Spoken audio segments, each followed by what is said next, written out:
भक्त गोरा कुभार।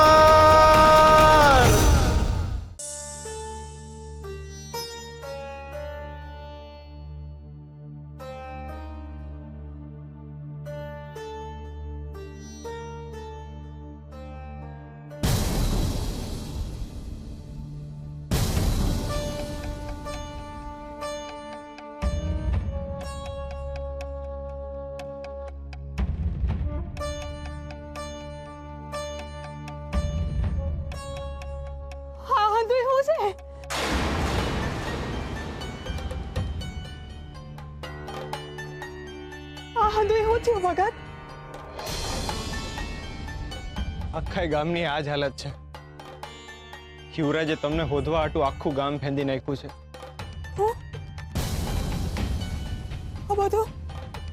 આ બધું મારા લીધે થયું છે। હે હરી,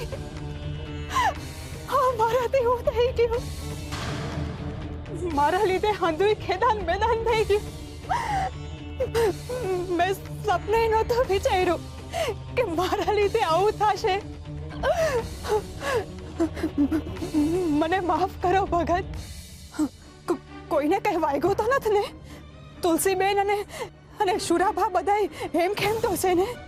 તમે બિલકુલ ચિંતા કરો માં, હંધાઈ ઠીક છે। હું કેવી અભાગી કહેવાઉં। તમે મને આશરો આપ્યો અને આખા ગામે મારા લીધે તકલીફ ભોગવી પડી। જેમ એક પથ્થર દરિયામાં નાખો અને વમળ ઉભા કરે એમ મારા લીધે આખા ગામમાં તકલીફના વમળ ઉભા થયા છે। કેવા છે પગલા મારા? મારો પગ પડે ને પનોતી બેહે છે। મારા બાપુ ગુજરી ગયા, મારા લીધે તમને તકલીફ પડી અને હવે મારા કર્મોની સજા આખું ગામ ભોગવી રહ્યું છે। ગંગા, ભાગ્ય તો ઈશ્વર બનાવે છે ને ઈશ્વર કોઈ દી કઈ ખરાબ સર્જન નથી કરતો। તમે પોતાની જાતને અભાગણ કહીને ઈશ્વરનું જ અપમાન કરી રહ્યા છો ને આ હંધાઈ કર્મો તો યુવરાજના છે, તો તમે એની સજા નહીં ભોગવો। આ યુવરાજના કર્મોના લીધે જ એની મતિ ભ્રષ્ટ થઈ ગઈ છે। બાકી તમે વિચાર તો કરો, જી સત્તા એના જન્મતાની હારે જેના નામે લખાઈ ગઈ હોય, એ જ સત્તા હાટુ એને કેટલા વલખા માર્યા ને કેટલા પાપ કર્યા ને હું કરી નાખ્યું ને તમારી બાબતમાં એને હું કર્યું। એ તમને પ્રેમથી સમજાવીને એની તરફ તમને વાળવાનો પ્રયત્ન કરી શક્યો હોત, પણ એને એવું ન કર્યું। એને બળજબરી અને જોખમીનો રસ્તો પસંદ કર્યો। એના હૃદયમાં શ્વાસ કરતા વધારે અહંકાર છે અને જ્યાં અહંકાર છે ને ત્યાં હરી નથી। હવે તમે એક કામ કરો, તમારા બે હાથ જોડો। હવે તમે પ્રેમથી બોલો, હરે કૃષ્ણ હરે કૃષ્ણ। હરે કૃષ્ણ હરે કૃષ્ણ। જોયું, તમે કેટલી સરળતાથી બોલી શક્યા, પણ તમને ખબર છે શિવરાજા નહીં બોલી શકે અને અભાગો તો ઈ છે જે હરિની પાસે નથી। બાકી તમારા મનમાં જ્યારે ઈચ્છા થાય ત્યારે તમારા હોઠ ઉપર તમે હરિનું નામ લાવી શકો છો। ખરેખર તમે ભાગ્યશાળી છો। તમે ચિંતા ન કરો, વાદળ ગરજે ત્યારે કઈ ધરતી ધ્રુજે નહીં ને? તમે ચિંતા ના કરો, તમારી શ્રદ્ધાની સામે એની જીદ લાંબો સમય સુધી નહીં ટકે। હાલો, ઊભા થાઓ ને ઘરે હાલો।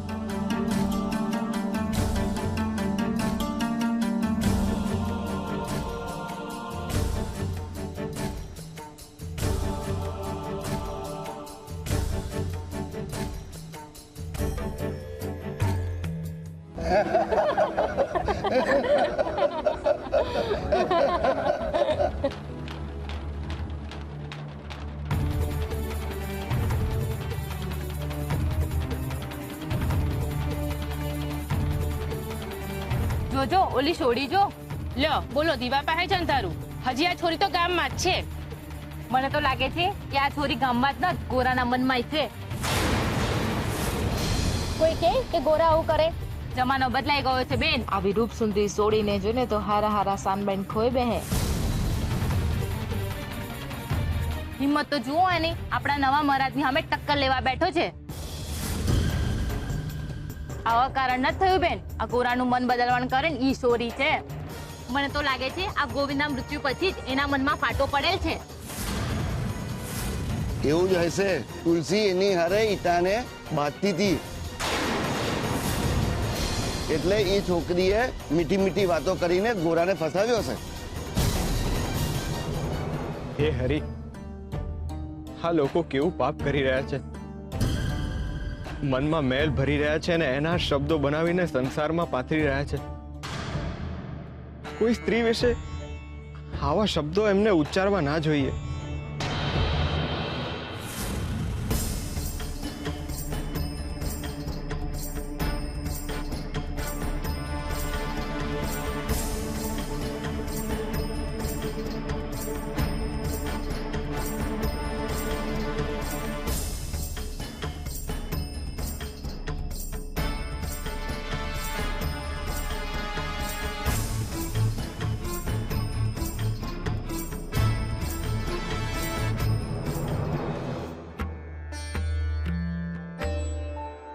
મને તો લાગે છે કે આ છોરી ગામમાં જ ન ગોરાના મનમાં છે. કોઈ કે ગોરા આવું કરે? જમાનો બદલાઈ ગયો છે બેન. આવી રૂપ સુંદરી સોડીને જોઈને તો હારા હારા સાનબેન ખોઈ બેહે.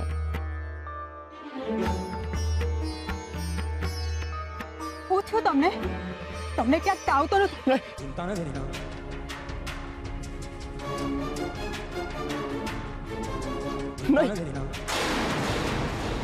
શું થયું? તમે કેમ હેપતાઈ ગયા? આ ગોરાનું મન બદલવાનું કરે ને ઈ સોરી છે. મને તો લાગે છે આ ગોવિંદના મૃત્યુ પછી જ એના મનમાં ફાટો પડેલ છે. તુલસી એની હારે ઈટાને બાંધતી હતી એટલે એ છોકરીએ મીઠી મીઠી વાતો કરીને ગોરાને ફસાવ્યો છે. ના ના, તમે કઈ ખોટું ન સમજતા.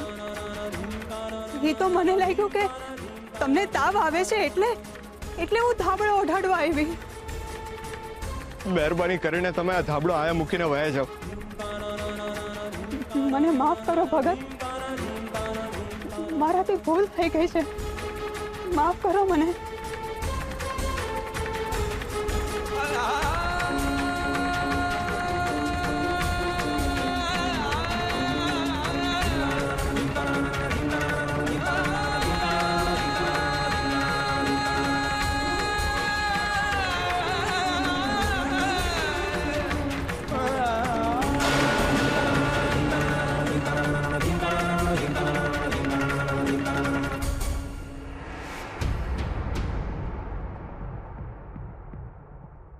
હે હરી,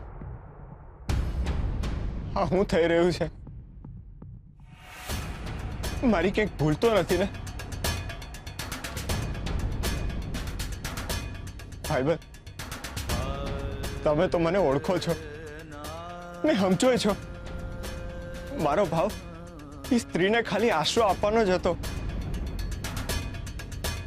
બીજો કઈ ભાવ જન્મોય નતો. તોય લોકો કેમ આમ બોલી રહ્યા છે? લોકો તુલસી અને ગોવિંદની કેમ આવી વાતો કરે છે? મને આવી વાતો કેમ સંભળાય છે? આ શું કર્યું તે ગંગા? તે ખરી ગંગાને મેલી કરી છે. ભગત જેવા સાચા અને સારા વ્યક્તિ પર જો આજે દાગ લાગ્યો છે ને તો એ તારા કારણે. જેને તને આશરો આપ્યો એની જ પ્રતિષ્ઠાને આજે તારા કારણે મૃત્યુદંડ મળ્યો છે.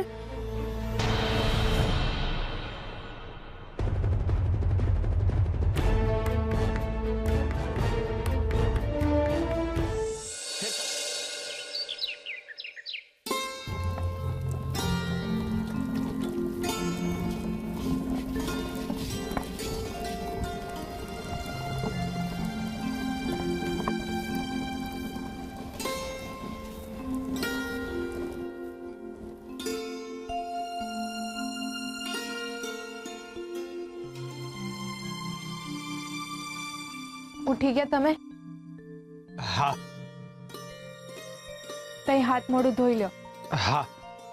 અને હું એમ કહેતી હતી કે પૂજારી બાપાને ત્યાં જવા પહેલા શુરાભાને થોડીક માટલા ઘડવામાં મદદ કરજો ને. એ બચારા ક્યારના એકલા એકલા માટલા ઘડે છે. તમે થોડોક હાથ વટાવશો તો એમને સારું લાગશે. હા હા વાવ ગોરા. હા ભા, તને મદદ કરવા હાટું જ આવ્યો છું. લાવ હાલ. અરે હમણાં તો ઈઠો જો, થોડીક વાર બે, કાંઈ મદદની જરૂર નથી.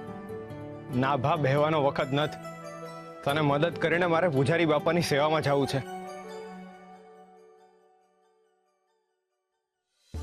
હારું હારું, એક કામ કર ભા, તું માટી ખૂંદી આપ. હા. તું માટી ખૂંદી આપ, તું માટી ખૂંદી આપ.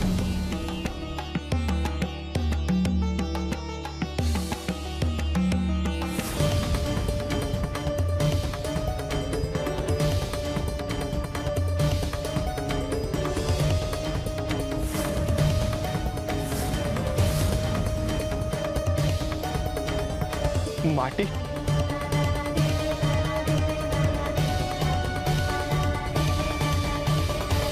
હા.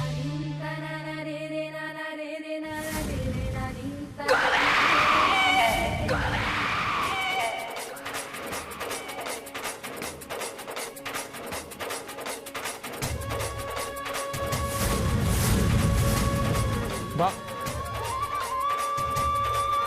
મને માફ કરી દે. હું હાવ ભૂલી જ ગયો તો કે છેલ્લી વખતે માટી ખૂંદી ત્યારે આ શું કર્યું તમે? આ શું કર્યું તમે?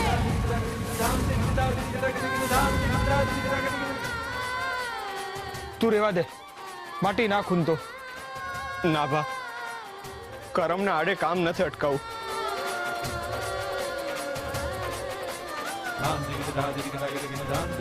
હું માટી ખૂંદી દઉં છું.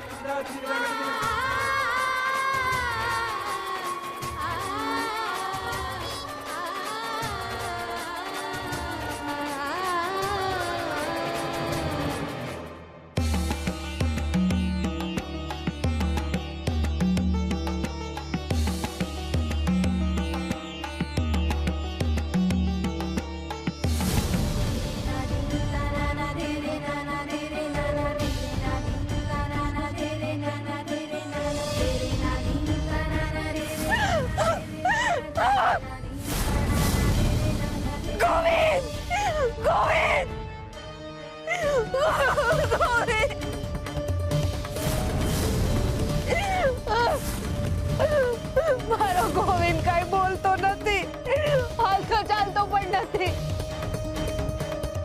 શ્વાસ પણ નથી લેતો. આવું થયું? અચાનક શું થઈ ગયું? આ બાળકે કર્યું. મારા દીકરાને જીવતે જીવ કૂદી નાખ્યો.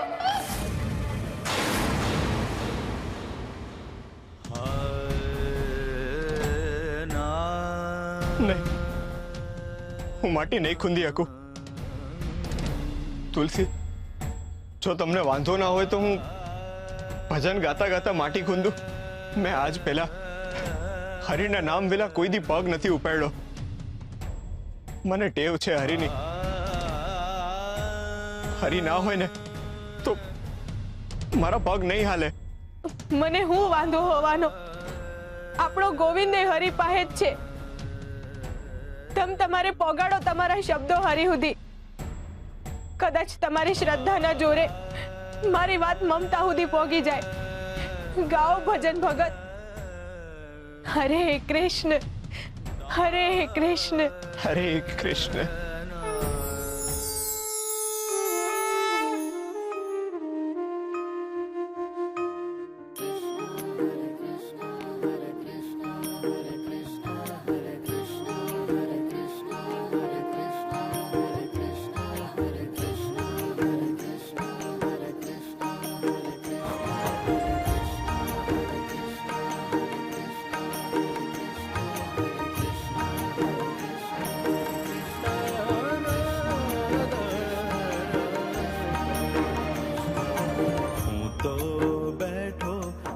હરિના ધામ હું તો બેઠો હરિના ધામ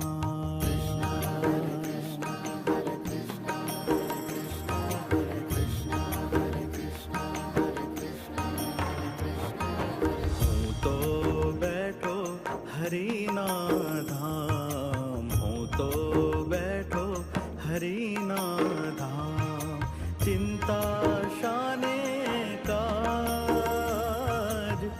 ચિંતા શાને કાજ સુણી બંસી તારે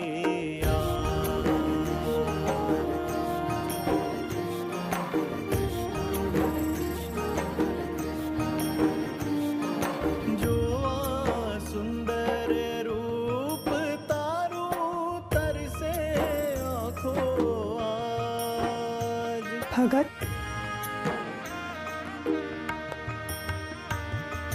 જોવા સુંદર રૂપ તારું તરસે આંખો આજ હરિયાઉં તારે પાસ સુણી બંસી તારે આજ હરિયાઉં તારે પાસ સુણી બંસી તારે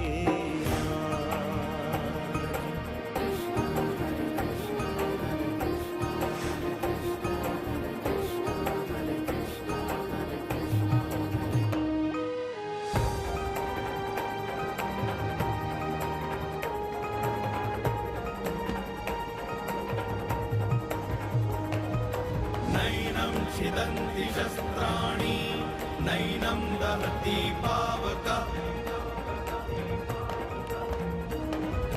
न चैनं क्लेदयन्त्यापो न शोषयति मारुत नैनं छिदन्ति शस्त्राणि नैनं दहति पावक न चैनं क्लेदयन्त्यापो न शोषयति मारुत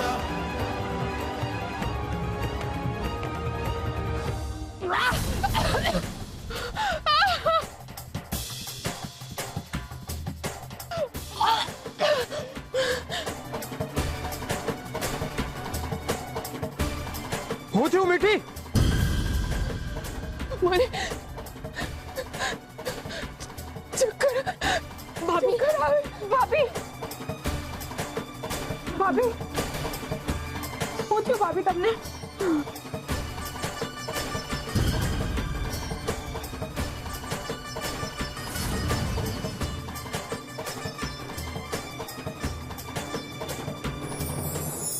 અપકારનો ઉપકાર. ઉપકાર એટલે કોઈના પર કરેલી દયા, સેવા કે મદદ. એ પછી કોઈ પણ પ્રકારની હોય એને ઉપકાર કહેવાય છે. જો કોઈ વ્યક્તિ સતત કોઈની પર ઉપકાર કરતી રહે તો સામેવાળી વ્યક્તિ એ વ્યક્તિના ઉપકાર તળે દબાઈ જાય છે. એટલે ઉપકાર કરનાર વ્યક્તિએ એ વાતનું પણ ધ્યાન રાખવું જોઈએ કે એ જેની પર ઉપકાર કરે છે એને એ વાતનો સીધો ખ્યાલ ના આવી જાય કે એ કોઈની મદદ લઈ રહ્યો છે. ઉપકાર કરવાની આ સાચી રીત છે. કોઈને મદદ કરીને એ ભાવ નીચે એને સતત દબાવી રાખવો એ ઉપકાર નહીં પરંતુ અપકાર છે. પોતાના પર ઉપકાર કરનાર પર વળતો ઉપકાર કરવો એમાં કોઈ નવાઈ નથી, પરંતુ પોતાને તકલીફ આપનાર, પોતાને પીડા આપનાર પર સમય આવે ઉપકાર કરવો એ ઈશ્વર તુલ્ય કામ છે. અપકારનો બદલો હંમેશા લોકો અપકારથી વાળતા હોય છે, પરંતુ જે મનુષ્ય અપકારને ઉપકારથી શણગારે છે એ મનુષ્ય હંમેશા ઈશ્વરના હૃદયનું આભૂષણ બનીને રહે છે.